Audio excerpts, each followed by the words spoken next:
It's the Big 550 KTRS. I am Paul Harris. You ever notice an ad on TV because of the way the people looked? I'm thinking in particular about a certain ad on TV with a hot-looking model on the beach in a bikini. There's a horse involved. I have no idea what that commercial is for. I have no idea what commercial it's for. Just like I don't know what fast food restaurant it is that has the very attractive young women eating the big sloppy hamburgers. I remember the women. I remember the burgers. I have no idea who the sponsor is. This may go back to the same theory that I present every year around Super Bowl time about the companies that spend millions of dollars to produce and air gigantic productions that we never remember the day after. We may remember the production, but we don't remember what the commercial was for. My next guest has looked into this. He's a professor of communication and psychology at The Ohio State University.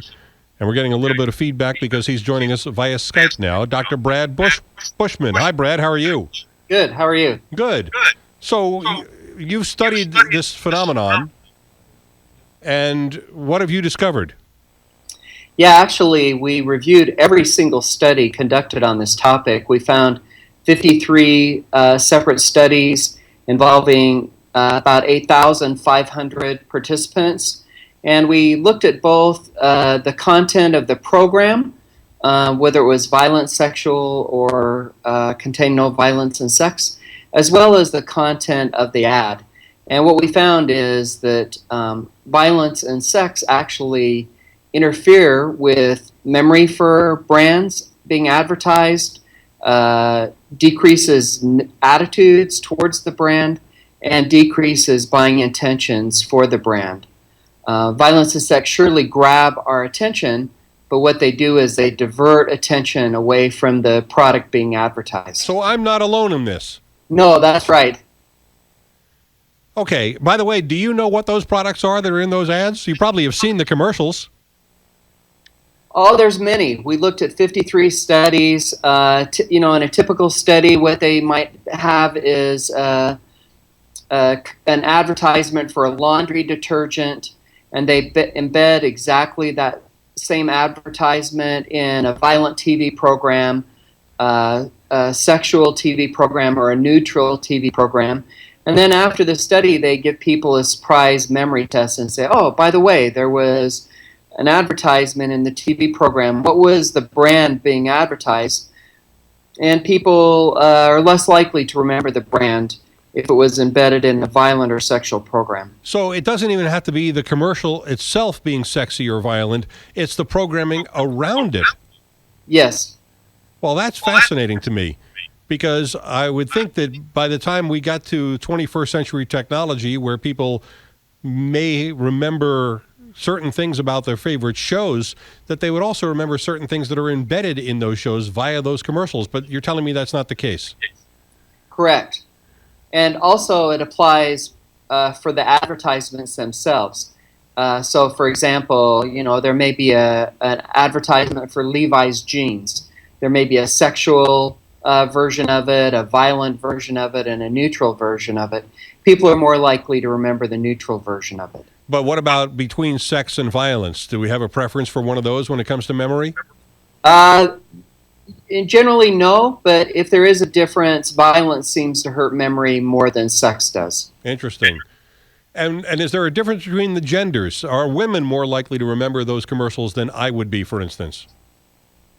There are very few gender differences. We did find a slight gender difference for memory, so that the memory impairment tended to be larger for males than females. But in general, the gender differences were quite small. All right. So as a professor of communication and psychology, explain to me what's going on here. Well, I think from an evolutionary perspective, it makes perfect sense, because we're hardwired to pay attention to violence and sex. Our ancient ancestors that ignored violent cues got murdered, and our ancient ancestors that ignored sexual cues never had sex and never passed on their genes to the next generation. Of course.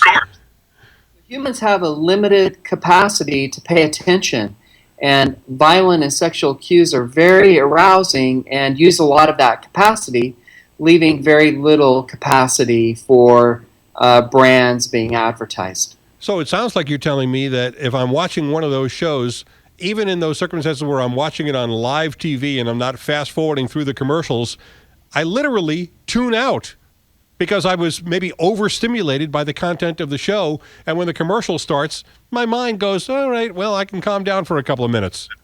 Absolutely. Wow. Now, what happens in the world of online advertising where we have so many people who watch commercials that have gone viral and hear about them that way? Do they have better retention then? We don't have many studies on online advertising. There are a few studies on product placement. So, for example, research has shown that if you're playing a video game and running over pedestrians and killing them, you're less likely to remember businesses on the streets like the Starbucks and the McDonald's than if you're just racing through the streets and not killing people, for example. You realize, Brad, that the makers of Grand Theft Auto are going to hate you for killing their product placement business. Yeah, well, science is science, you know. Yeah. And I wonder if the same thing is going to happen when others see the results of your study, which has been published now in Psychological Bulletin. If that information will get back to some of these ad agencies, do you think they might change the programs that they want to sponsor? I'm not sure. We did one of the first studies on this topic. I was on the NewsHour program, the PBS NewsHour program, with I think the president of one of the television stations, maybe it was CBS, and a major advertising executive. And then the next day I got a call from the president of General Mills who said, oh, I saw you on the NewsHour last night. Can you send me 40 copies of your paper? I'm not going to sponsor violent programs anymore. So at least it affected the president of General Mills, but I don't know about other companies that, whether they'll be affected or not, but they should be. We should base our decisions on science rather than hunches, gut feelings, intuitions, Right. Common sense, instincts, what have you. This is not you saying, I personally wish there were less sex and violence on TV. What you're saying to the advertisers is, look, that stuff should be on TV if people want to watch it, but when you advertise in it, your message is not as effective, right? That's correct. Okay. So I'm curious now if we're killing any business for anybody in the TV world, and I'm wondering if it's going to affect what we do end up seeing in the future, because if advertisers pull back, they're the ones who in the long run are subsidizing all broadcasting, including our conversation here today. We're on radio, so sex and violence are not really part of the advertising or the content of our programming, so it doesn't have that effect. But in the visual medium of television, this really could change things. Yeah, it should change things. If I were an advertiser, it would definitely make me think twice about sponsoring violent and sexual content. Now, let's go back to what I originally mentioned here at the top of our conversation, which is that I can't remember the commercials themselves, regardless of what the programming is. And most of the time when I see ads like that, it's because I'm watching a ball game, which I don't think anybody could qualify as sexy or violent. Maybe the NFL would qualify as violent, but then those commercials come on that are clearly designed to appeal to me as a male consumer, and yet the message I get from them is hot woman, hot woman, hot woman, as opposed to whatever product it is they're trying to sell me. That's correct. What's going on there?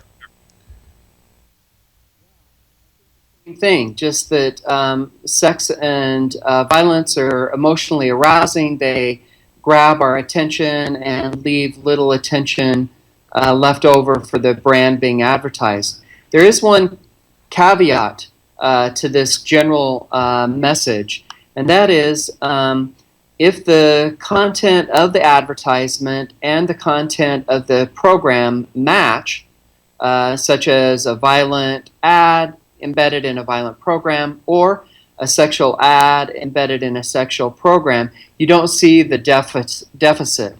But only 4 studies have looked at that, and we need to replicate those and make sure it's a reliable finding. But so far, that seems to be the best strategy. If you are going to use sex and violence in your ad, you should make sure your ad matches the content of the program that it's embedded in. Well, that's a completely different message for the president of General Mills. Now he's got to make violent cereal commercials. That's right.